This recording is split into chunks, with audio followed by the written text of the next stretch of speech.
Bismillahirrahmanirrahim. Assalamualaikum warahmatullahi wabarakatuh.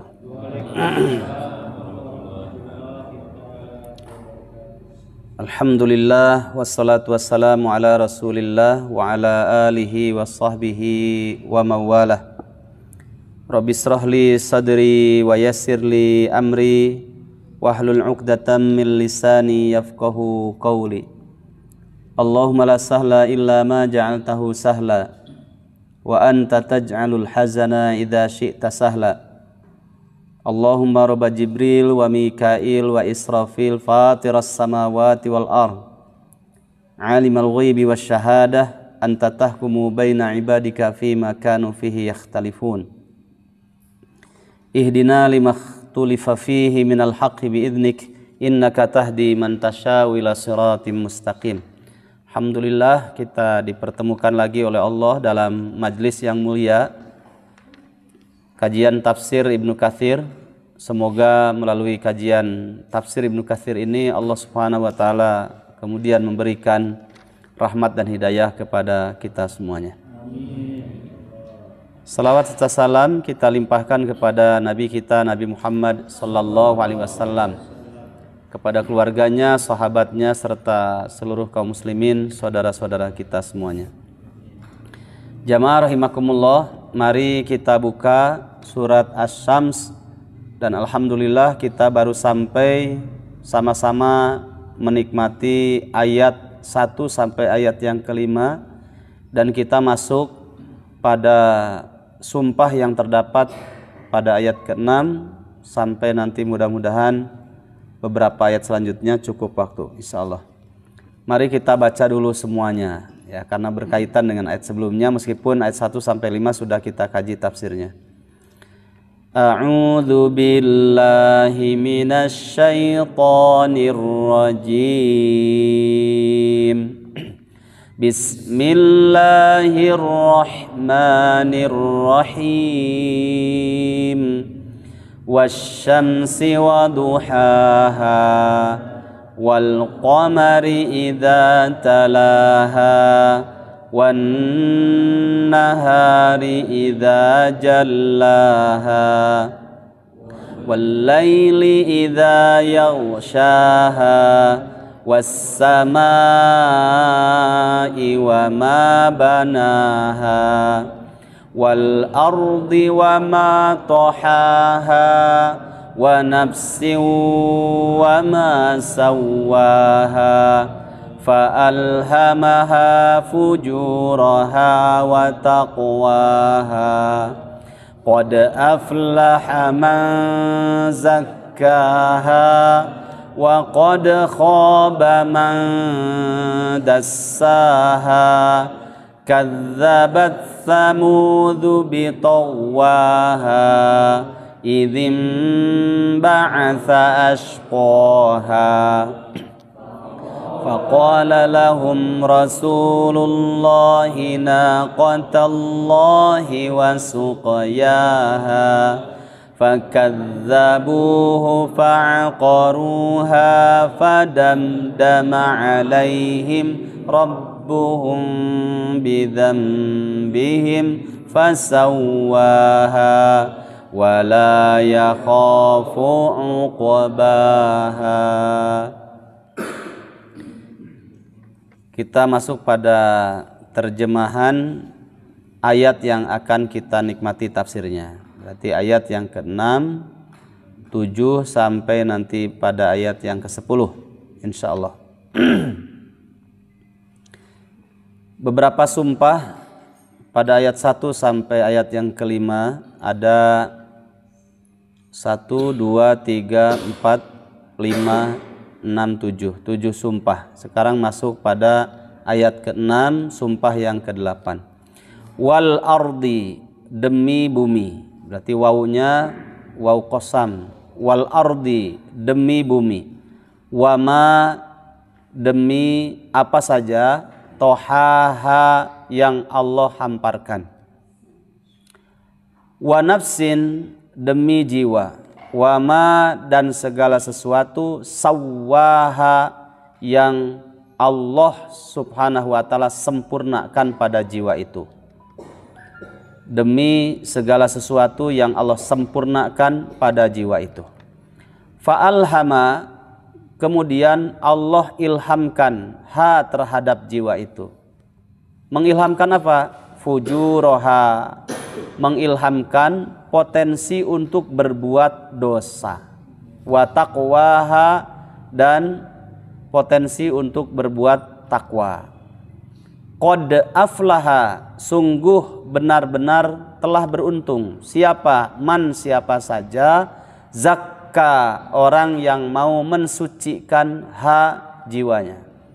Wa qad khaba, dan sungguh benar-benar telah merugi. Siapa? Man, siapa saja. Dassaha, dassa, orang yang mengotori jiwanya. Jamaah rahimakumullah, Allah subhanahu wa ta'ala pada ayat yang ke-6 ini sumpah yang ke-8 ya, karena ada 11 sumpah di dalam surat ini. Wal ardi, demi bumi ya. Allah subhanahu wa ta'ala menciptakan bumi dengan hamparannya, wama tohaha ya, wama tohaha, dengan seluruh apa yang Allah hamparkan di atas muka bumi ini. Sesuatu yang dijadikan sumpah, harus ingat lagi pelajaran disiplin ilmu tafsirnya yang sudah kita sampaikan di awal-awal berapa tahun sebelumnya ya, awal-awal kajian ya, bahwa jika ada sesuatu yang dijadikan sumpah oleh Allah Subhanahu wa taala, maka sesuatu yang dijadikan sumpah itu sangat urgent dalam kehidupan kita. Ya, itu penghabaran dari Allah Subhanahu wa taala. Allah menciptakan tidak sekedar menciptakan, tapi memiliki hikmah yang sangat besar, dan itu sangat dibutuhkan dalam kehidupan manusia. Bahkan sesuatu yang dijadikan sumpah itu jika Allah tidak menciptakannya, kehidupan itu tidak akan seimbang. Ya. Sekarang sumber untuk penyambung hidup ya. Padahal di dalam surat 30 ayat 30, surat apa itu? Ar-Rum ya. Allah Subhanahu wa taala menciptakan manusia itu di atas fitrah. Ada 3 fitrah. Salah satu di antaranya adalah butuh penyambung hidup, butuh makan dan minum. Sedangkan sumber makanan, sumber minuman itu adanya di mana? Di bumi, ya, di bumi.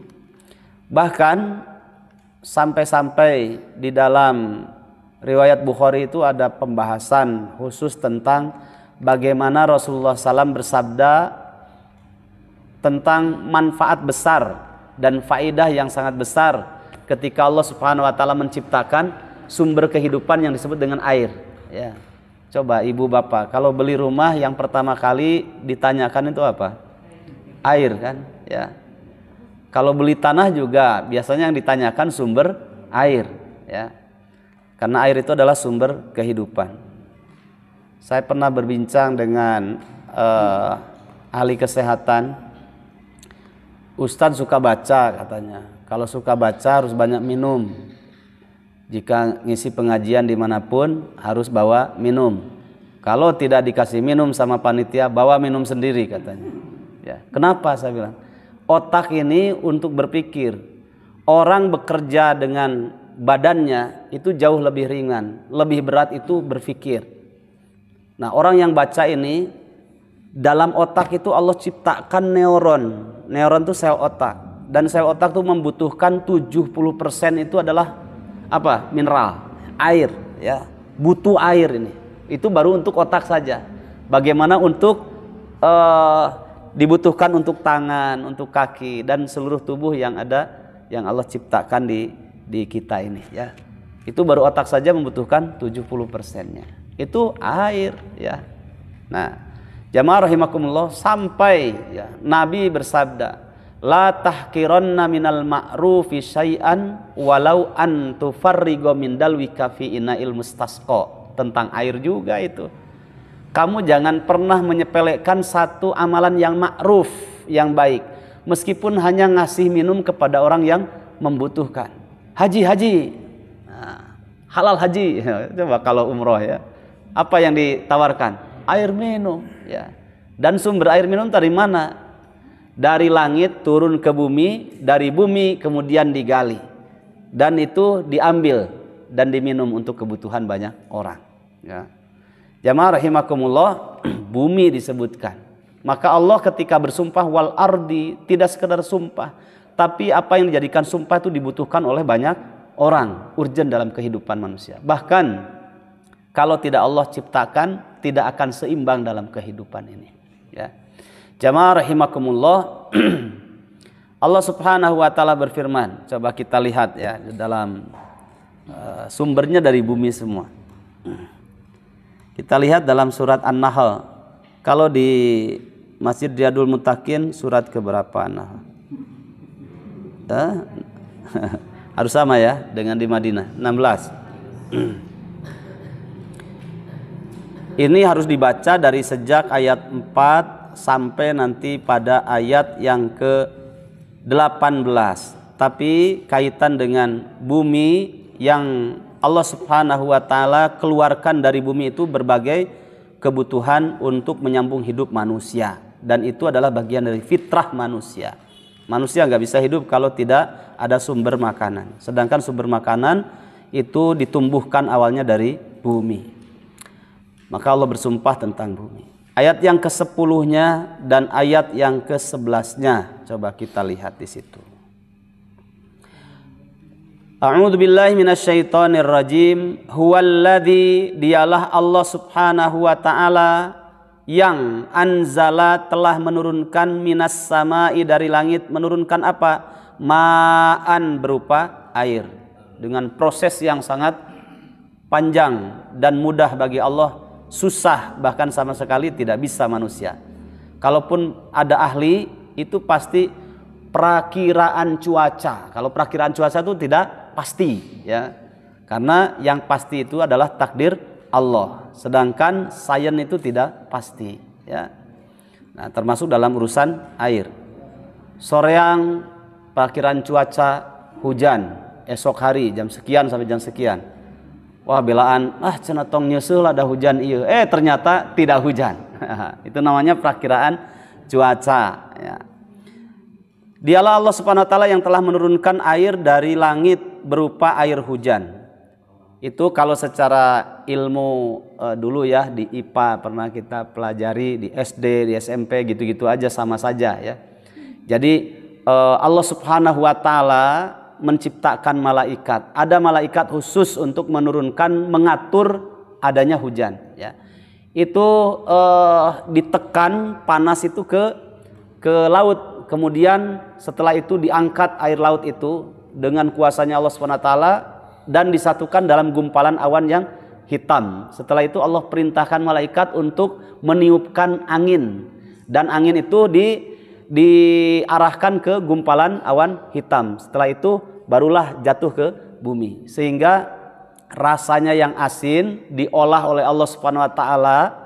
Dan itu rahasia Allah, manusia tidak bisa. Dalam gumpalan awan tadi ketika turun ke bumi itu asinnya sudah tidak asin lagi ya. Masya Allah, luar biasa ya. Makanya ada doa juga kan tentang hujan itu ya. Sekarang lagi viral orang yang menantang Allah Subhanahu wa taala motor GP di sana ya. Di sana di mana, di negara mana itu ya. Nah, di sana pokoknya ya. Itu ada pawang hujan sekarang ya. Bukan pawang hujan, cukup saja dalam hadis itu man ataka hinan au arrafan fasa'alahu wa saddaqahu bima yaqul faqad kafara bima unzila ala Muhammadin sallallahu alaihi wasallam. Siapa saja yang datang kepada, istilahnya kan banyak ya, ada paranormal, ada namanya guru spiritual, ada pawang hujan ya, macam-macam ya namanya, tapi intinya cuma satu, kahin dalam hadis itu. Siapa yang datang ke kahin bertanya tentang sesuatu kemudian dijawab dan diiyakan jawabannya, faqad kafara bima unzila ala Muhammadin sallallahu alaihi wasallam. Maka sungguh orang yang seperti itu dia telah ingkar terhadap Al-Qur'an, wahyu yang dibawa diturunkan oleh Allah kepada Nabi Muhammad sallallahu alaihi wasallam. Kufur itu, syirik ya. Siapapun kedudukannya, tapi di mata Allah tetap itu menduakan, karena hak prerogatif Allah menurunkan hujan ya. Kemudian menahan hujan menjadi tidak hujan, ya. Yang dibolehkan itu berdoa saja, mengalihkan hujan supaya tidak hujan, supaya beralih hujannya. Itu boleh berdoa saja, ya. Ayo kan pakai aksesoris kemusyrikan, Pak. Ya, ada jangjawokannya, ada apa lagi gitu. Si maing, si maung lain kayak begitulah, ya.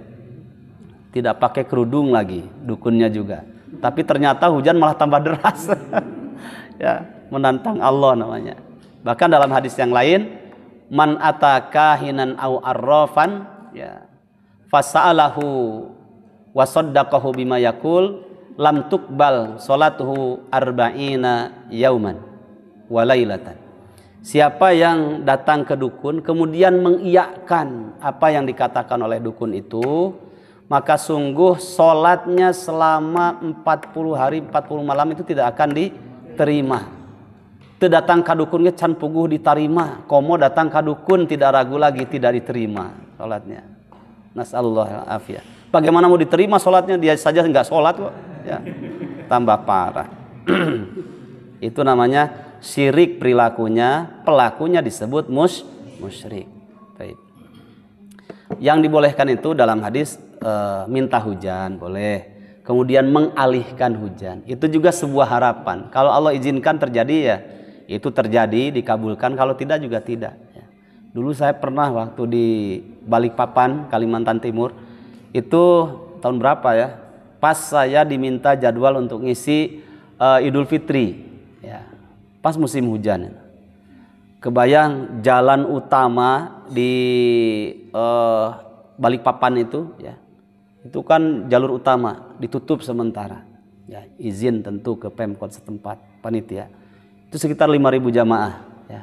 Itu sudah cedem, you understand, cedem. Oh, gitu ya suasananya. Pokoknya mah dalam ukuran manusia ini sudah harus hujan lah, itu dalam ukuran manusia. Terus saya katakan kepada jamaah sebelum naik mimbar, mari kita berdoa dulu, karena terbayang gimana, nggak kebayang bagaimana kalau itu turun hujan ke sarolat, ada yang sabar, ada yang bubar mungkin, ya, bisa saja gitu. Saya bilang sebelum kita melaksanakan aktivitas ibadah kita Idul Fitri ini, mari kita berdoa dulu, ya. Nggak tahu dari sekian kata panitia sekitar 5.000 jamaah, ya. Mungkin ada 1 atau 10 orang atau 20 orang yang di situ dengan tulus ikhlas, makanannya makanan yang halal, penghasilannya penghasilan yang tidak ada subuhat, kemudian ikhlas doanya sampai tembus ke langit. Doanya Allahumma hawalaina wala alaina, itu boleh, ya. Allahumma hawalaina wala alaina, ya Allah turunkanlah hujan di tempat yang lain, wala alaina, jangan kau turunkan hujan di tempat ini. Itu boleh, sebuah harapan. Ternyata berai, ya. Tapi tidak terdengar, karena yang tidak terdengar begini, di sini kita ngadakan Idul Fitri, di sebelah sana ngadakan juga Idul Fitri. Nanti doanya pak kuat-kuat gitu. Video kaditukeun cek itu kadiekeun. Tapi berjalan saja gitu. Alhamdulillahnya enggak lama itu, atas izin Allah Subhanahu wa taala, berai dan berjalan dengan lancar. Baik, kita lanjutkan dulu ayat tadi, surat An-Nahl ayat yang ke-10. Lakum, bagi kalian, minhu, dari air hujan itu yang sumbernya dari bumi tadi, syarabun, ada minuman, wa minhu, dan dari air hujan juga, syajarun, ya. Dari air hujan juga syajarun, tumbuh-tumbuhan, fihi, di dalamnya, tusimun, kalian bisa mengembalakan ternak-ternak kalian. Jadi wa minhu, hunya kembali kepada air hujan, syajarun, bisa menjadi tumbuh pepohonan itu dengan baik, fihi, di dalam air juga itu, tusimuna, kalian bisa mengembalakan ternak kalian, karena butuh minum juga, ya, ternak-ternak kalian. Setelah itu yunbitu, Allah menumbuhkan, lakum, bagi kalian, bihi, dengan perantaraan air hujan. Apa yang Allah tumbuhkan dengan perantaraan air hujan? Air hujan, az-zar'a, yaitu tumbuh-tumbuhan, tanaman-tanaman. Waz-zaituna, dan juga Allah tumbuhkan zaitun. Wan-nakhila, dan Allah tumbuhkan kurma. Ya, kurma ini termasuk pohon yang paling kuat dan tidak mengenal musim, ya. Wal a'naba, dan juga dengan perantaraan air hujan Allah tumbuhkan apa? Anggur-anggur. Wa min kulli tsamarat. Nah, dan termasuk juga dengan perantaraan air hujan Allah tumbuhkan ats-tsamarat. Tsamarat itu jamak, bentuknya plural. Tsamarun satu buah, tsamarat banyak buah. Nah, ini sebagai jawaban karena tumbuhan di Arab itu terbatas, ya. Lebih banyak, ya, itu tumbuh-tumbuhan ada di wilayah Asia, dan di Indonesia itulah yang paling banyak, ya. Makanya nggak usah tanya Ustadz ari peuteuy karesep abdi mana teu disebatkeun. Nah, sudah di situ wa min kullit tsamarat, ya, sudah diwakili, ya. Inna fi dzalika laayatan liqaumi yatafakkarun. Sungguh pada yang demikian itu laayatan, benar-benar ada tanda, liqaumi yatafakkarun, bagi kaum yang mau berfikir. Nah, itu sumbernya dari air, dan air itu adanya di dalam bumi. Maka Allah bersumpah dengan bumi tadi. Jamaah rahimakumullah, begitu juga kalau kita ke Arab Saudi, ya, itu orang-orang sana paling suka adalah menawarkan air minum, ya, yang sumbernya dari bumi tadi, ya. Karena disebutkan juga dalam banyak ayat, diantaranya surat At-Taubah ayat yang ke-18, ya. Di situ Allah Subhanahu wa taala berfirman, aja'altum siqayatal haji. Ada kalimat siqayatal haji, ya. Apakah kalian mau menyamakan orang yang punya amal soleh siqayatal haji, ngasih minum khusus kepada orang yang beribadah haji? Wah, itu amalan besar, ya. Bahkan Ali bin Abi Thalib pun, ya, kalau bapak ibu, ya, sekarang sudah dibuka ini umroh, ya, saya doakan mudah-mudahan yang sudah umroh atau yang belum bisa berangkat dalam waktu dekat ini, ya, umroh. Itu kalau ngambil mikot dari arah Madinah, kan mikot tuh banyak. Kalau di Madinah itu di Bir Ali, ya. Padahal bukan Bir Ali, Bi'ru Ali. Bi'ru itu sumber air, sumur. Ali itu milik Ali bin Abi Thalib, ya. Cuma orang Sunda suka Bir Ali, gitu. Padahal bir itu kebaikan, Ali, ya. Padahal Bi'ru Ali. Nah, kecuali kalau dari Makkah itu ada Tan'im, kan, ya, ada Ji'ronah itu untuk ngambil mikotnya. Nah, Bi'ru Ali itu dalam sejarahnya sumber air milik orang Yahudi. Namanya Yahudi itu otaknya otak bulus, ya, otak bulus. Orang Nasrani sampai dibully sampai hari ini itu oleh orang Yahudi, ya.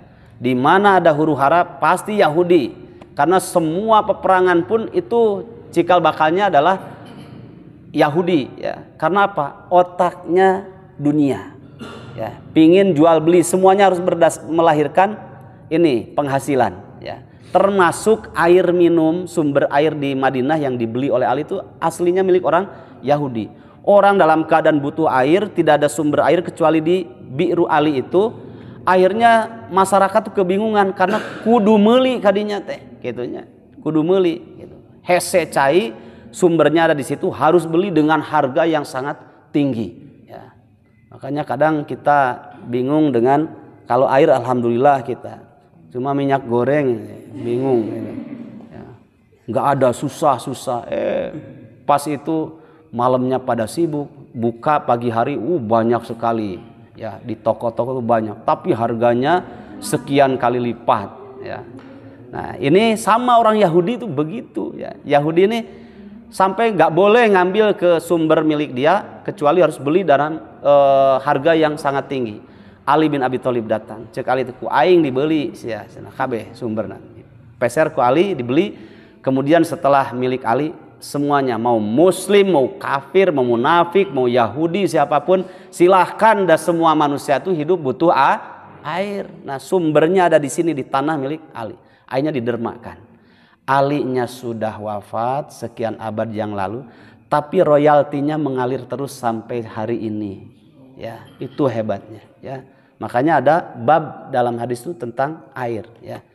Makanya sampai Nabi nggak boleh, ya, Kalau kita punya sumber air, kemudian tetangga minta, jangan dijual, kasih, ya kasih. Itu pahalanya besar, ya pahalanya besar. Taib, kita lanjutkan. Ya. Allah bersumpah dengan bumi tidak sekedar sumpah, tapi memiliki tujuan yang sangat besar. Wa ma tohaha, itu juga sumpah yang ke-9. Ya. Demi apa saja yang Allah hamparkan di atas bumi itu. Ya. Kalau bapak, ibu, ya mungkin masa-masa muda dulu ketika segar-segarnya di bawah usia 40, ya, apalagi 30, ya 25 sampai 30. Mungkin pernah naik gunung, ya. Ketika naik gunung itu biasanya kalau saya masuk Ciremai dulu udah 3 kali ke Ciremai. Itu berangkat habis maghrib, di jamak isya tarik ke maghrib, jamak qashar. Wa idza darabtum fil ardi falaysa 'alaikum junahun an taqsuru minas shalah. Kalau dalam sebuah safar bolehlah kalian, bahkan sunnahnya rukhsah keringanan itu harus diambil. Yang 3 maghrib, kemudian isya-nya menjadi 2, digabungkan dengan maghrib. Setelah itu jalan, Pak. Nah, nanti sampai puncak Ciremai itu menjelang subuh. Kita sholat subuh, setelah itu nunggu apa? Sunrise. Ya, itu indah sekali. Terlihat terhampar luas Jawa Barat itu. Mungkin baru sebagiannya Jawa Barat. Itulah wamatohaha itu begitu. Tapi lebih luas lagi kalau sudah naik pesawat. Ya, request, mau duduknya sebelah mana? Ambil yang dekat apa namanya? Jendela, ya dekat jendela.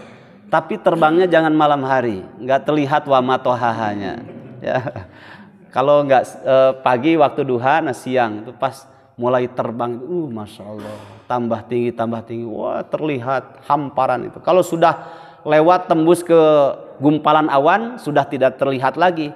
Terlihatnya adalah kerajaan langit, awan, gumpalan-gumpalan awan. Ya, sering kita menemukan ada lafad-lafad Allah tuh sering sekali ya, gumpalan-gumpalan awan.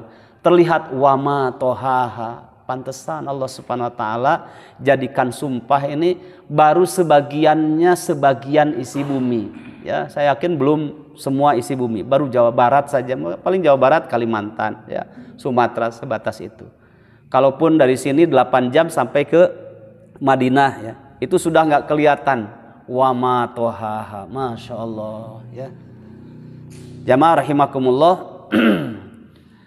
Wal ardi wama tohaha, belum ada gunungnya sebagai pasak bumi, ya. Kalau dalam surat An-Naba dikatakan apa? Wal jibala autada, dan Allah ciptakan jibala, gunung-gunung itu, autada, sebagai pasak bumi. Bumi itu goncangannya akan tertahan sehingga balance ketika Allah ciptakan adanya bagian dari tohaha, ya, hamparan bumi itu adalah gunung bagiannya. Nah, gunung itu sebagai autada, sebagai pasaknya. Nah, jamaah rahimakumullah, indah sekali Allah berfirman dengan sumpah. Yang dijadikan sumpah itu ternyata ada manfaat besar dan ada hikmah di balik kehidupan manusia. Selanjutnya sumpah yang ke-10 dan ke-11. Nah, wa nafsi wa ma sawwaha, demi jiwa, wa ma sawwaha, demi segala sesuatu yang Allah ciptakan pada jiwa itu. Masya Allah. Nah, Allah Subhanahu wa taala dari sumpah ke-1 sampai sumpah yang ke-11, diakhiri sumpah ke-10 dan ke-11-nya itu supaya kita berpikir tentang penciptaan manusia, ya. Jiwa raga ini disumpahkan oleh Allah di terakhir, wa nafsi wa ma sawwaha, dari sejak kepala sampai kepada ujung kaki. Ini jasad, tubuh manusia. Di dalamnya ada ruhnya. Nah, ini namanya jiwa raga. Wa nafsi wa ma sawwaha. Jamaah rahimakumullah. Nah, di sini dalam tafsir Ibnu Katsir disebutkan, agak panjang lebar ini pembahasan ini, ya. Wa qauluhu ta'ala wa nafsi wa ma sawwaha, ay khalaqaha sawiyatan mustaqimatan 'alal fitratil qawimah. Yang dimaksud adalah wa nafsi wa ma sawwaha, Allah menciptakan jiwa raga ini sangat sempurna, balance, dan diciptakan di atas fitrah yang sangat lurus. Sebagaimana Allah Subhanahu wa taala berfirman dalam surat 30 ayat 30. Wah, di sini disebutkan tadi ya. Coba kita lihat surat Ar-Rum ayat yang ke-30. Gampang ngapalinnya, 30. A'udzubillahi minasyaitonir rajim. Fa'aqim wajhaka lid-dini hanifa. Maka hadapkanlah wajahmu Muhammad lid-dini hanifa, terhadap agama yang lurus, agama Islam. Fitratallahi allati fataran nasa 'alaiha, fitrah Allah yang Allah ciptakan manusia di atas fitrah. Jadi wa nafsi wa ma sawwaha itu fitrah. Allah ciptakan jiwa raga ini di atas fitrah. Nah, nanti kita kaji apa yang dimaksud dengan fitrah itu. La tabdila li khalqillah. Allah menciptakan manusia di atas fitrah. Tidak ada seorang pun yang boleh dan bisa mengubah ciptaan Allah berupa fitrah itu. Dzalikad dinul qayyim, itulah agama yang lurus, walakinna aktsarun nasi la ya'lamun, akan tetapi kebanyakan manusia tidak mengetahuinya. Jamaah rahimakumullah, fitrah di sini manusia diciptakan oleh Allah di atas fitrah. Satu, membutuhkan ketenangan hidup, ya, dan ketenangan hidup itu hanya ada dalam agama fitrah, yaitu agama Islam, tidak ditemukan dalam agama yang lain. Maka bersyukurlah, jaga, tingkatkan kualitas keislaman kita, karena itu adalah fitrah yang paling utama. Karena fitrah-fitrah yang lain itu akan maslahat kalau kita sudah memiliki fitrah yang pertama. Dan alhamdulillah alladzi bi ni'matihi tatimmus sholihat, mungkin di antara kita semuanya bahkan lahir dalam keadaan dari rahim ibu kita yang muslimah, sehingga didewasakan dalam keluarga yang islami di atas fitrah, yaitu di atas agama Islam. Sedangkan yang belum, kewajiban kita, semua orang itu punya hak untuk dikembalikan kepada fitrahnya. Ya, yang mungkin masih ada dalam agama yang tidak sesuai dengan fitrah, maka diajak, doakan agar mereka kembali ke jalan fitrah yang sesungguhnya. Kenapa? Di dalam hadis di sini disebutkan oleh Ibnu Katsir, kullu mauludin yuladu 'alal fitrati, setiap bayi yang dilahirkan itu dilahirkan di atas fitrah, di atas Islam, di atas iman. Fa abawahu yuhawwidanihi aw yunassiranihi aw yumajjisanihi. Barulah disebutkan salah satu di antara asbab yang paling utama kenapa kita temukan orang itu menjadi Nasrani, karena kedua orang tuanya lah yang menjadikan anak itu Nasrani. Kedua orang tuanya lah yang mengajarkan ajaran Yahudi, jadilah anak itu Yahudi. Kedua orang tuanya lah yang mengajarkan ajaran-ajaran Majusi, jadilah anak itu Majusi, ya. Padahal pada aslinya ketika diciptakan oleh Allah pertama kali manusia itu dalam keadaan fitrah, dalam keadaan Islam, dalam keadaan Tuhannya hanya Allah saja. Bolehlah nanti dikuatkan lagi dalilnya dalam surat Al-A'raf ayat yang ke-172. Allah Subhanahu wa taala berfirman, coba kita lihat Al-A'raf itu surat keberapa, Bu? Surat ke-7. Saya tanya ibu karena hafalannya lebih kuat perempuan katanya. Ya, surat ke-7. Ayat 172. Kalau tidak keliru benar berarti ya. 172. Ya. Wa id akhadha rabbuka min bani adama min zuhurihim, dan ingatlah ketika Rabbmu Allah Subhanahu wa taala mengambil perjanjian dari anak cucu Adam. Dari mana? Dari belakang mereka. Dzurriyyatahum, sampai kepada keturunannya. Wa ashhadahum, dan Allah mempersaksikan mereka ala anfusihim, atas diri-diri mereka. Dalam tafsirnya itu ketika 120 hari dalam rahim ibu kita, ya. Kita ditanya oleh Allah, alastu birabbikum, dalam rahim ibu kita ditanya oleh Allah, alastu birabbikum, bukankah aku ini adalah Rabb kalian? Ya. Qalu, semua manusia menjawab, bala syahidna, iya ya Allah, kami bersaksi, kami hanya punya Tuhan, hanya Engkau saja. Kami tidak punya Rabb yang lain, tidak punya Tuhan yang lain. Nah, ini namanya fitrah. Ini adalah iman, tauhid, ya. Kemudian dalam penafsiran yang kedua, ya, penafsiran yang pertama, qalu bala syahidna itu kita semuanya ketika masih dalam janin, ya. Penafsiran yang kedua, qalu bala itu manusia, syahidna itu adalah malaikat. Jadi ketika Allah tanya, alastu birabbikum, bukankah aku ini adalah Tuhanmu? Ya, ketika dalam rahim itu ditanya begitu. Kata Allah, bukankah aku ini adalah Rabbmu, Tuhanmu? Qalu, nah ini yang pertama adalah manusia menjawab kita semuanya, bala iya sumuhun ya Allah, Allah teh pangeran abdi sadaya, Allah teh Rabb abdi sadaya.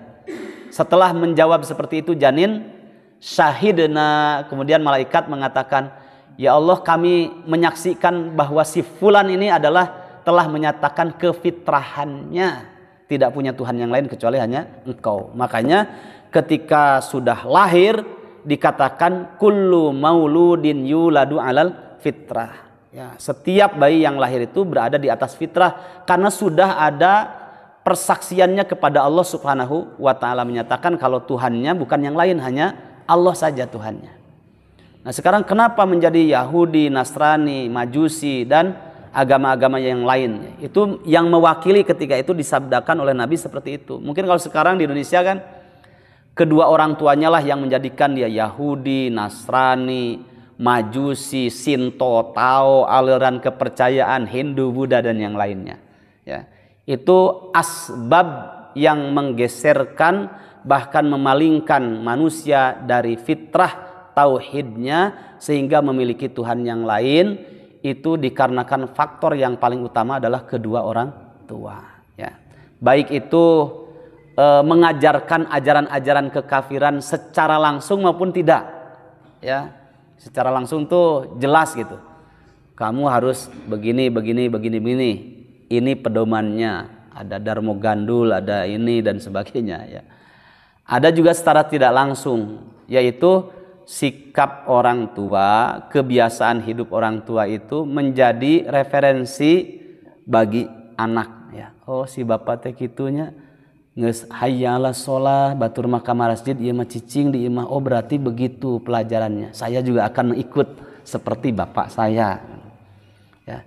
Oh ternyata orang lain pakai kerudung, ibu saya bubu lucun, oh seperti itu cek budak, oh hidup yang benar tuh yang nggak pakai kain, ya, nggak menutup aurat, ah saya juga begitu. Itu namanya pendidikan secara tidak langsung, ya. Nah, itu faktor yang paling utama adalah kedua orang tua yang menyimpangkan seseorang dari fitrahnya. Hadis yang kedua. Hadis yang kedua yang barusan riwayat riwayat Bukhari. Ada hadis yang kedua. Allah dalam Sahih Muslim dari Iyad bin Hammar al-Majashi'i an Rasulillah sallallahu alaihi wasallam, Ammar meriwayatkan dari Rasulullah sallallahu alaihi wasallam, Allah Subhanahu wa taala berfirman. Berarti hadis apa ini? Hadis qudsi. Inni khalaqtu ibadiya hunafa'a faja'at humus syayatin fajtalat hum an dinihim. Allah Subhanahu wa taala, Allah Azza wa Jalla berfirman, sungguh aku telah menciptakan hamba-hambaku hunafa'a dalam keadaan lurus. Hunafa ini jama dari hanif.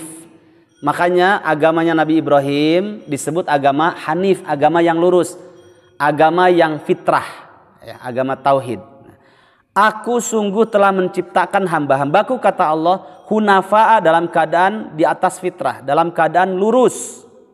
Menyatakan Tuhanku hanya Allah saja, tidak punya Tuhan yang lain. Lurus.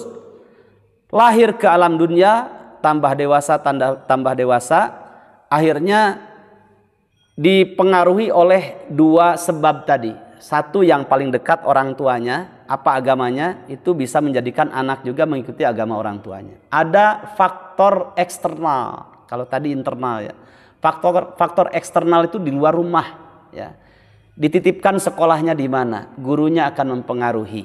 Ideologi gurunya mempengaruhi anak kita. Kalau kerjanya di mana, kawan-kawannya, aturan dari sebuah perusahaan ketika dia kerja itu akan mempengaruhi pergeseran kualitas fitrahnya. Ya, makanya Nabi mengatakan almar'u ala dini khalilihi falyanzur ahadukum ammay yukhaliluhu. Ya. Seseorang itu tergantung kepada agama kawannya. Maka lihatlah bersama siapa dia berteman, gitu ya. Makanya jangan salah menitipkan anak di dalam berkawan, karena itu bisa menjadi faktor eksternal di luar rumah. Kadang di rumah teh sudah dididiknya, diaplen, apik gitu orang tua teh. Nah, kemudian keluar dan sekolah ketemu dengan temannya, kemudian kerja ketemu dengan kawan-kawan sepekerjaannya. Ketika pulang itu ada saja ya pergeseran dari fitrahnya tadi. Mungkin terlambat-lambat dalam sholatnya bisa saja, atau lisannya berkata-kata kalimat kemunafikan ya. Kancing coplok itu menjadi bagian dari kehidupannya ya. Yang itu apik di rumah teh kadejang, aduh itu teh ucapan teh kualitas diri ya. Karena Rasul mengatakan man kana yu'minu billahi wal yaumil akhir, kalimatnya siapa yang beriman kepada Allah dan hari akhir. Itu kan masalah tauhid. Siapa yang beriman kepada Allah dan hari akhir, setelah itu digandengkan dengan falyakul khairon au liyasmut. Ucaplah yang baik-baik saja, yang maslahat bagi dirimu, maslahat bagi banyak orang, yang baik-baik saja. Kalau nggak bisa, lebih baik keep your language ya. Tahan saja lisanmu itu, tahan ya. Atau jempek saja. Kalau ternyata ketika berucap banyak mencederai atau memadorotkan diri dan juga orang lain gitu. Nah, jamaah rahimakumullah, bisa saja seperti itu ya. Bahkan yang lebih parah lagi, bukan hanya bergeser dari fitrah, kawannya, gurunya, tempat kerjanya itu bisa bukan bergeser saja dari fitrah, bahkan bisa menghancurkan fitrah itu sendiri ya. Banyak yang seperti itu, Pak ya, banyak sekali. Mungkin bergaulnya dengan orang Syiah bisa ya, jadi hancur ya fitrahnya, keislamannya. Atau kerjanya di tempat orang Yahudi ya. Akhirnya secara tidak disadari kemudian hancur fitrahnya dan beralih Tuhannya, beralih agamanya. Bentar ya, saya izin dulu. Bismillah.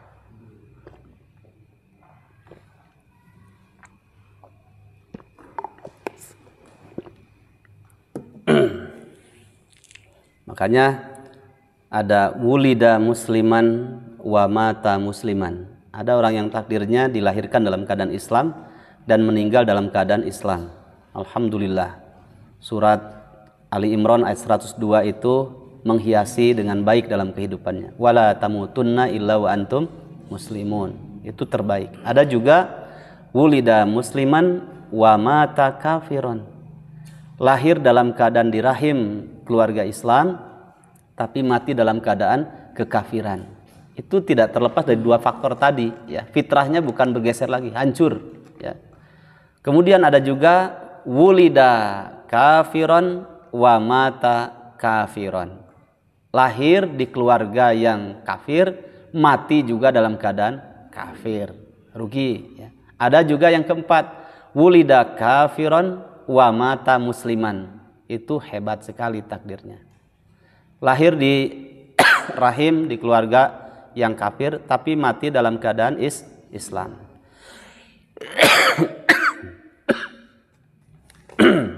Nah, jamaah rahimakumullah, itulah fitrah yang pertama ya. Perhatikan, itu sesuatu yang paling berharga, maka dua hal yang harus diperhatikan. Satu, jaga fitrah yang pertama ini, keislaman ini, keimanan ini, tauhid ini. Kemudian yang kedua, tingkatkan kualitasnya ya. Bagaimana meningkatkan kualitasnya? Terus tambah ilmu agama, tambah, praktekkan dalam kehidupan, insya Allah. Ya. Kemarin lagi viral kan sekarang ya, bukan hanya yang pawang hujan saja, ya, lagi viral tuh. Selain dari itu ada juga minyak goreng, ada yang viral lagi kemarin di Brebes, ya, seorang ibu dengan teganya membunuh 3 anaknya yang masih kecil-kecil, ya. Itu persoalan tidak terlepas dari ruhiyah, ya, sihis. Orang melakukan sesuatu bahkan kalau fisiknya sakit, itu kata Ibnu Qayyim sekitar 85% karena didominasi sihisnya bermasalah, ruhiyahnya bermasalah. Wa nafsi wa ma sawwaha tadi, ya. Maka ilmu agama itu sangat berpengaruh. Lihat suaminya biasa kerja tidak kerja, kemudian istrinya bekerja, ya, untuk menyambung hidupnya, dan di situ ada tanggungan besar 3 anaknya. Kemudian terbatas ruhiyahnya, dan suaminya, mayoritas suami ini saya katakan, mayoritas suami itu bakhil pujian, tidak suka memberikan apresiasi kepada kebaikan istri. Maka ingat, istri lebih mengedepankan perasaan. Jadi kalau bermanja-manja kepada suami, ya, berikanlah pujian itu. Hilang rasa capeknya, ya, ngurus anak dan yang lainnya. Tapi kebanyakan bakhil pujian. Padahal cuma, Masya Allah Umi, Masya Allah sayang, ya, kamu telah melakukan hal yang hebat. Saya tidak tahu anak saya sekarang sudah hafal 1 juz. Itu siapa lagi kalau bukan kamu? Nya itu sahadai merenang cenah saya. Nah, itu bungahnya luar biasa. Nah, si ibu tadi itu salah satunya dari sisi psikologinya, suaminya bakhil pujian. Jadi punya hal yang baik yang bisa meminimalisir masalah di keluarganya dengan dia bekerja, berusaha untuk menyambung hidupnya, sedangkan suaminya tidak kerja. Tapi tidak ada bahasa sedikit pun yang bisa menggembirakan hati suami. Rasulullah SAW itu orang yang sangat romantis, ya. Sampai dalam riwayat Bukhari itu Aisyah mengatakan, aku pernah mandi bareng dalam 1 bak dengan Nabi, ya. Kan memuji-muji istri, bahkan berbohong demi tumbuhnya keharmonisan dalam keluarga itu dibolehkan dalam 3 hal kan. 1, berbohong ketika berperang, itu boleh karena bagian dari strategi mengelabui musuh, itu enggak dosa. Yang kedua, islahu dzatil bayin, kata Nabi, mengakurkan 2 saudara atau umat Islam, ya, kemudian dengan cara berbohong itu tidak termasuk dosa. Yang penting mereka bisa bersatu dan maslahat lebih besar. Yang ketiga, bercanda dengan istri, ya. Jadi ulah jaim hirup teh jeung istri teh, ya. Banyak bercanda itu, ya. Bikin cerita-cerita bohong tapi bisa menggembirakan istri, ya, begitu. Jadi kasihlah reward apa gitu, ya. Meskipun rewardnya istri itu enggak selalu fulus, ya. Apalagi ada pulusnya, ya mah keur mah duit teu dibere deh. Atuh cik lisan-lisan mah gitu nya. Nah, Nabi manggilnya apa coba kepada Aisyah itu? Ya Humairo. Wah, gembiranya Aisyah luar biasa itu. Wahai si bibir merah, ya, luar biasa. Ibu dipanggil apa sama suami ibu? Hah? Ya. Pernah nggak dipanggil dengan romantis? Itu rasa lelah apapun itu hanya reward itu kan, itu apresiasi itu, ya. Hanya dengan Masya Allah mama teh menigulis ayeuna baheula henteu berarti. Nah, kalau manja-manja gitu nggak usah dimarahi, ya. Masalahnya kalau tidak bermanja-manja kepada kita sebagai suaminya, berarti selama ini bermanja kepada siapa, ayo? Kan gitu. Silahkan, ya. Insya Allah dengan seperti itu akan terjalin keharmonisan. Boleh tuh berbohong, cerita apa, ya, yang bikin keharmonisan keluarga. Jamaah rahimakumullah, kita lanjutkan. Itulah wa nafsiu wa ma sawwaha.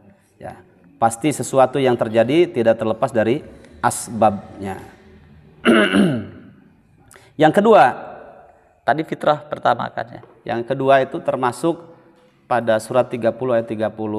Kalau fitrah yang pertama yang paling utama itulah agama Islam itu sendiri, ya. Nah, kalau fitrah yang pertama sudah dimiliki, maka ada fitrah yang kedua, yahtajuna ila yahtazuna ila ta'am wassarab. Semua manusia itu butuh penyambung hidup, butuh makan dan minum. Ya.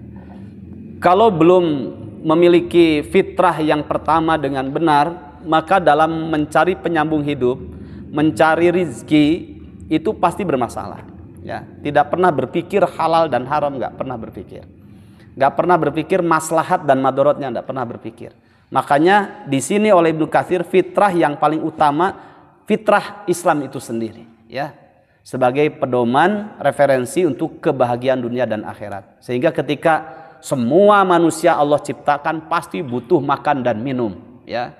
Tapi kalau fitrah yang pertama nggak dapat, ini tambah bermasalah, ya. Kan sering kita dengar begini di masyarakat, ya. Sebenarnya lisan dan sikap seseorang itu menunjukkan kualitas ilmunya sampai di situ. Meskipun sekolahnya tinggi, itu nggak jadi ukuran, ya. Ah, Ustaz jana boro-boro nu halal, nu haram ge hese, gitu kan. Nah, sering kita dengar itu. Padahal orang muslim tuh nggak pantas bilang begitu, ya. Kalau sudah punya fitrah yang pertama, karena sudah diatur oleh Allah. Innal halala bayyinun wa innal harama bayyinun wa ma bainahuma mustabihatun la syakka fihinna. Ya. Yang halal jelas, yang haram juga jelas. Kalau kita pelajari dalam pedoman Al-Qur'an dan As-Sunnah, jelas ceto welo-welo, tidak ada yang tersilaukan, jelas, halal, haram jelas. Tapi ada di antara yang halal dan yang haram yang disebut dengan subhat, atau yang status hukumnya masih ham-ham, masih ragu. Tapi Nabi mengatakan faman waqa'a fis subuhat, solusi itu. Siapa yang jatuh kepada yang subuhat, tidak apik, padahal ilmunya belum tahu ini halal apa haram, ya. Nah, kemudian can jelas iya. Akhirnya dia mencoba mencicipi yang subuhat tadi. Faqad waqa'a fil haram. Pada hakikatnya dia jatuh kepada yang haram. Wa manittaqas subuhat, dan siapa saja yang hati-hati sekali apik dalam urusan yang belum jelas status hukumnya apakah halal dan haram, dia lebih baik menghindarnya. Faqad istabra alidinihi wa irdihi. Kata Nabi, sungguh dia telah mensucikan dirinya dan menjaga kehormatan agamanya. Makanya ketika sudah dapat fitrah yang pertama, pasti fitrah yang kedua ini jauh lebih hati-hati, ya. Dan itu dibutuhkan. Coba Bapak lihatnya, mana orang hidup nggak butuh makan dan minum? Butuh makan dan minum. Bahkan para ulama hadis menyebutkan kalau sudah habis jatah rizkinya, habis juga ajalnya, iya kan? Nah, ada hadis tentang seseorang yang sedang berjalan panjang safar namanya, dia kehausan, sudah habis, ya. Makanan bekalnya sudah habis, minumannya habis. Akhirnya dia ambil sumber air di sumur. Pas ngambil di sumur, akhirnya dia jatuh ke sumur itu. Kemudian dia bilang, angkiduni, angkiduni, angkiduni. Tolong aku, katanya. Nah, masyarakat sekitarnya, penduduk tuh datang ke sana. Kemudian menyelamatkan orang itu, ya. Setelah diselamatkan di atas, kemudian pada tanya, ada orang tua yang lebih bijak, lebih banyak referensi hidupnya. Jangan tanya dulu, ieu teh reuas keneh jelema teh ditanya wae. Kuduna mah biarkan saja dulu. Harusnya ditenangkan dengan apa? Kasih air, kasih minuman. Ah, air lagi kan, ya. Nah, akhirnya si bapak tadi punya gembalaan kambing. Ambillah dia susu kambing itu. Diambil, dikasihlah 1 gelas air kambing itu. Ya, air susu kambing, kasih. Diminum, ya. Setelah tenang, terlihat berai-berai wajahnya tidak pucat lagi, baru sekarang kita tanya, cek si bapak itu teh, ya. Itu dalam hadis. Kenapa kamu ini bisa terjadi seperti ini? Bahasa sekarang olah TKP, gitu, ya. Akhirnya dia mempraktekannya. Jadi gini Pak, bapak-bapak semuanya, saya lagi perjalanan safar, saya haus. Saya ambil air nimba di situ, kemudian saya jatuh. Tapi ketika olah TKP beneran jatuh, dan dia mati di situ, ya, meninggal. Ya. Nah, pertanyaannya, kenapa dia meninggal? Ya. Dan kenapa ketika pertama kali dia ngambil air mau minum kehausan setelah safar kok masih hidup, kemudian diangkat oleh masyarakat. Tapi ketika olah TKP yang kedua dia jatuh dan meninggal. Kenapa? Coba. Nah, kerahasiaan cuma satu. Saya waktu tanya di tempatnya, kenapa begitu? nya eta mah geus takdirna we usah dihirup keneh nu kahiji mah. Iya betul, ini sebabnya kenapa gitu ya. Ada yang bilang eta mah cenah wanian we cenah gitu ngajel ngadinya, bukan. Tapi rahasianya karena Allah itu tidak pernah mendolimi fitrah manusia, bahwa manusia itu butuh rizki, butuh makan dan minum. Sedangkan dia masih ada jatah rizkinya yang Allah akan berikan kepadanya segelas susu. Ya, setelah sudah Allah penuhi, ajalnya sudah habis, ya sudah, yang kedua ternyata dia jatuh dan meninggal. Makanya saya lihat wajah-wajahnya ceria, berarti masih ada rezekinya, masih ada ajalnya. Ya, nah, jadi nggak usah sedih. Kata Ibnu Qayyim, hidup kita ini sebentar di dunia, jangan kau persempit dengan kesedihan. Oh, gitu ya. La tahzan, jangan bersedih. Kalau sudah mati ya rezekinya habis, ajal juga habis. Ya. Semua manusia butuh penyambung hidup. Itulah fitrah yang kedua, butuh makan dan minum. Butuh makan dan minum. Lihat orang gila, ya. Orang gila itu kan manusia, dia hidup, dia butuh makan dan minum, makanya dia cari. Cuma fitrah yang pertamanya nggak ada, sehingga nggak pernah berpikir halal dan haram. Ya. Pasti berpikirnya bagaimana dia kenyang, itu aja. Ya. Sehingga dia ngambil di sampah, di korehan, makan untuk menyambung hidup begitu.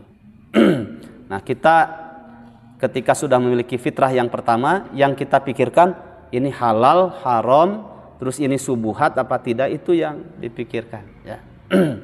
Sehingga ketika yang dimakan yang halal-halal saja, maka akan menguatkan semangatnya dia untuk mengembangkan fitrah yang pertama. Jadi tambah semangat ibadahnya, gitu ya. Karena kalau nutrisi dari nutrisi yang haram itu bisa menghambat semangat kita dalam beribadah. Ya. Malas ibadah tuh. Bahkan sudah di hadapan kita peluang untuk amal soleh, tapi ada saja alasan. Kalau enggak, Allah lemahkan badan kita, ya. Karena dari sumber nutrisi yang haram bisa menjadikan kita banyak alasan atau lemes, ya, malas dalam melaksanakan ibadah kepada Allah. Dalilnya mana? Banyak dalilnya, banyak. Di antaranya surat Al-Baqarah ayat 249. 249. Kalau tidak keliru, insya Allah benar. Coba kita lihat. Al-Baqarah itu surat keberapa itu? Enak sekarang ayat tinggal gini-gini aja. Ya, 249. Itu kisah tentang pasukan Tolut yang muslim menghadapi pasukan Jalut. Itu karena bermaksiat, kata komandannya, nanti Allah akan menguji kalian dengan sebuah sungai yang sangat indah, jernih, dan airnya menyejukkan. Siapa yang meminumnya, dia tidak termasuk golonganku, pasukanku. Dan siapa yang meminumnya, maka barang siapa yang tidak meminumnya, maka dia termasuk dari golonganku. Dan siapa yang meminumnya tidak termasuk dari golonganku. Kecuali hanya segenggam dari tangannya saja, untuk sekedar menghilangkan haus. Ternyata melakukan maksiat, ya. Dari maksiat itu, dari 4.000 pasukan, tersisa yang tidak minum itu 313. Berarti mayoritas bermaksiat.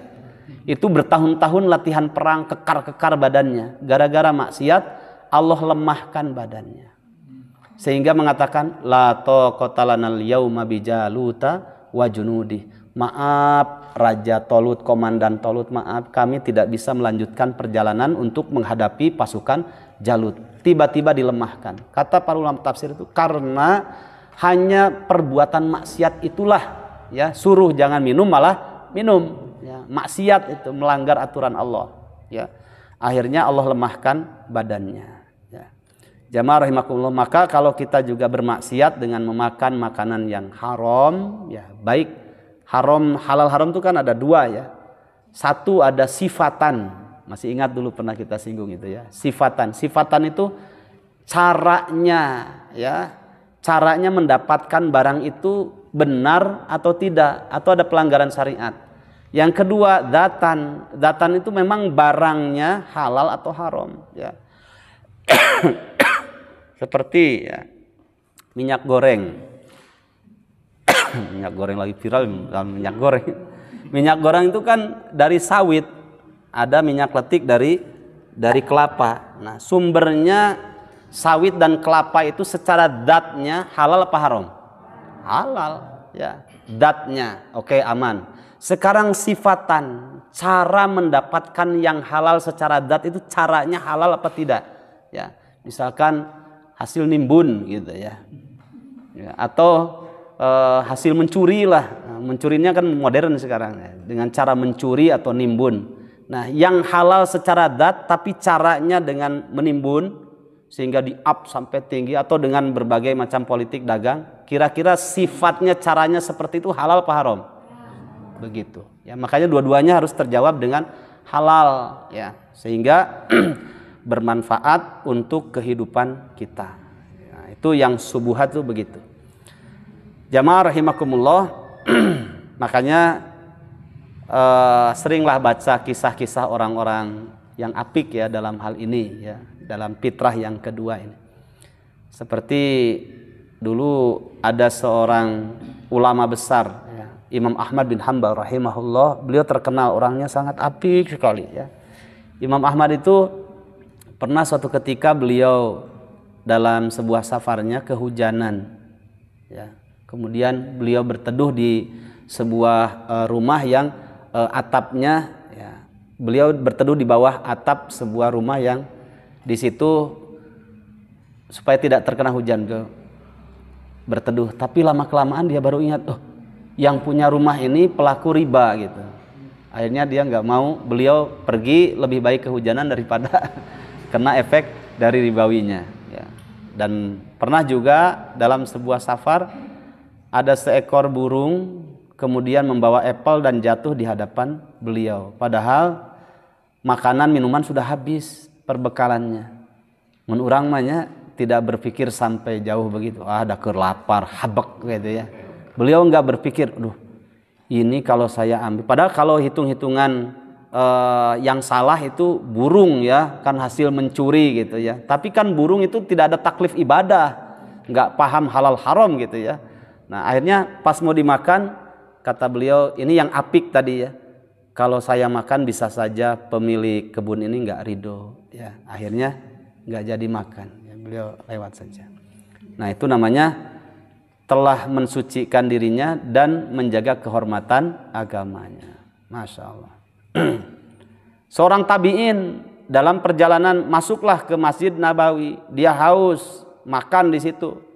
Habis makan pergi, tapi sebelum sampai rumah dia ingat dirhaman taroktuhu, ada 1 dirham yang dia ketinggalan di tempat makannya. Balik lagi ke Masjid Nabawi, nemukan, itu 1 dirham. Pas mau diambil, bisa saja ya pas saya pergi ada orang yang sama ke situ, kemudian jatuh 1 dirham, bisa saja bukan milik saya, disimpan lagi pak. Akhirnya nggak lagi diambil. Mun urang mah, nah cenah jadi 3 dirham, kan bayi mesen orang cenah kita butuh. Enggak ya, masalah.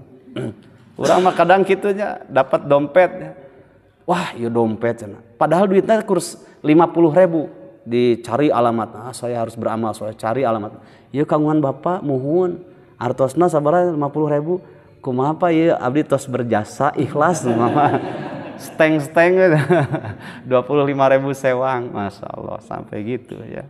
Maksa. Taib ayuhal ikhwah rahimakumullah, termasuk juga surat 30 ayat 30 fitrah yang ketiga, yaitu semua manusia diciptakan oleh Allah butuh pasangan hidup, maka diwajibkan untuk menikah. Nah, menikah pun kalau tidak punya fitrah yang pertama pasti masalah ya. Dari sejak cari calonnya, pas pernikahannya ya, itu umumnya kan begitu. Saya kalau diundang ya, ada sebagian jamaah mungkin ya keluarganya belum paham sampai seperti itu gitu. Pas pernikahan itu kan akad nikah sudah benar bagus. Cuma pas akad nikah masih ada yang nginjak telur. Nah, naonan endog mending digoreng ya. Injak telur. Terus nanti ada siram bunga ya, 7 bunga ya, siram gitu ya. Mungkin ada yang pernah berpengalaman, sudah jangan terulang lagi.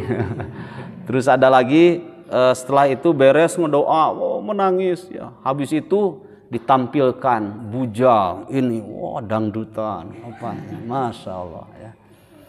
Makanya saya kalau dilihat dulu, Ustadz nantinya khutbah nikah mangga atau nyerenkeun mangga insya Allah.